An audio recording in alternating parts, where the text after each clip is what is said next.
अस्सलामुअलैकुम व्यूअर्स, आज मैं आप लोगों के लिए तरबूज का जूस बना रही हूँ। लेकिन इसके लिए पहले इसके कुछ फ़वाइद पर नज़र डालते हैं। तरबूज में फ़ाइबर मौजूद होता है जो हमारी निज़ामे इंहिज़ाम यानी डाइजेस्टिव सिस्टम के लिए बहुत ही मुफीद साबित होता है। इसमें वाफर मकदार में पानी मौजूद होता है जो हमारी बॉडी को हाइड्रेट रखता है और जिस्म में पानी की कमी को दूर करता है। इसलिए गर्मियों में इसे वाफर मकदार में इस्तेमाल करें और इससे हम अपना वेट भी रिड्यूस कर सकते हैं, क्योंकि इसे खाने के बाद ज़्यादा भूख नहीं लगती है।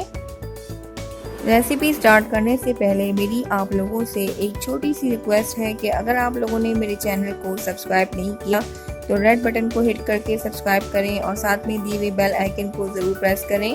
यहाँ पर 1.5 किलो मैंने तरबूज लिया है। ये छिलकी फेंकने के बाद जो है वो 1.5 किलो है।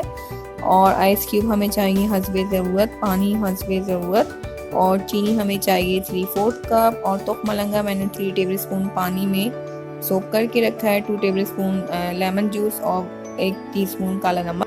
सबसे पहले यहाँ पर एक ब्लेंडर ले लिया है मैंने और इसमें जो हमने तरबूज काट के रखे हैं वो हाफ ऐड करेंगे। सारे नहीं डालेंगे क्योंकि ब्लेंडर में इतनी जगह नहीं है, तो पहले हम हाफ तरबूज डालेंगे।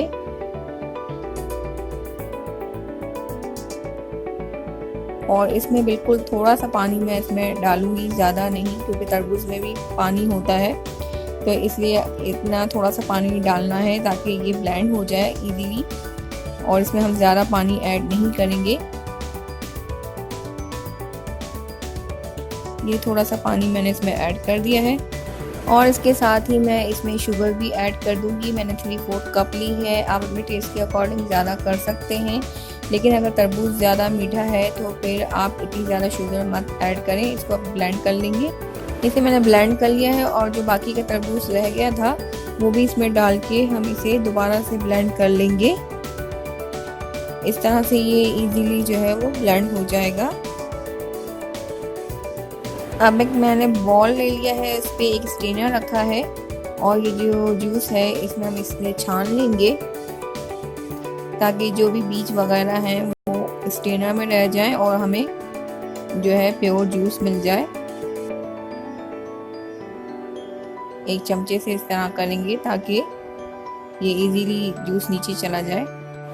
ये देखिए इस तरह से जो है ये सीड्स वगैरह सब स्ट्रेनर पर रह गए और जूस सारा नीचे चला गया, तो इसे छानना बहुत ज़रूरी है।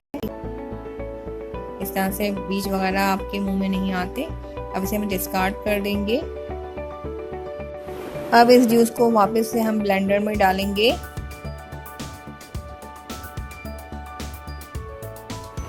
और इसमें हम काला नमक ऐड करेंगे 1 टीस्पून। इससे बहुत ही अच्छा टेस्ट आता है। और साथ ही इसमें हम लेमन जूस 2 टेबल स्पून वो भी ऐड कर देंगे। आइस क्यूब डालेंगे, 8 से 9 आइस क्यूब है, मैंने वो ऐड कर रही हूँ। और पानी जो है वो हाफ कप डालेंगे, ज़्यादा पानी ऐड नहीं करना है। और इसे फिर दोबारा से ब्लेंड करेंगे। अब हमारा जूस रेडी है। यहाँ पे मैंने 2 सर्विंग ग्लास लिए हैं जिसमें हम जूस को सर्व करेंगे।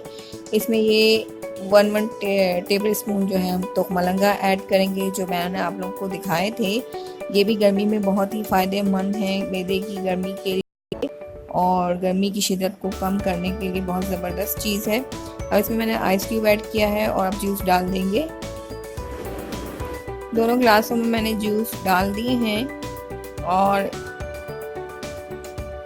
इसमें अब हम ये तरबूज से इसको जो है डेकोरेट करेंगे। 2 पीसीस मैंने रखे थे, इस तरह से इस ग्लास पर लगाएंगे थोड़ा सा अच्छा लुक देने के लिए। और स्ट्रॉ रख देंगे। तो इस तरह से आपका बहुत ही मज़ेदार वाटरमेलन का जूस घर पर रेडी है।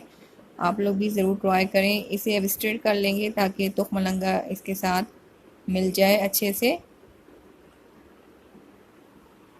तो व्यूअर्स, आप लोग भी इसे इस समर में और रमज़ान के महीने में ज़रूर ट्राई करें। ये अफ्तार के लिए बेस्ट जूस की रेसिपी है। और अपना फीडबैक देना मत भूलिएगा कि आपको मेरी ये रेसिपी कैसी लगी। अगर पसंद आए तो please like, comment and share ज़रूर करें। अल्लाह हाफिज़।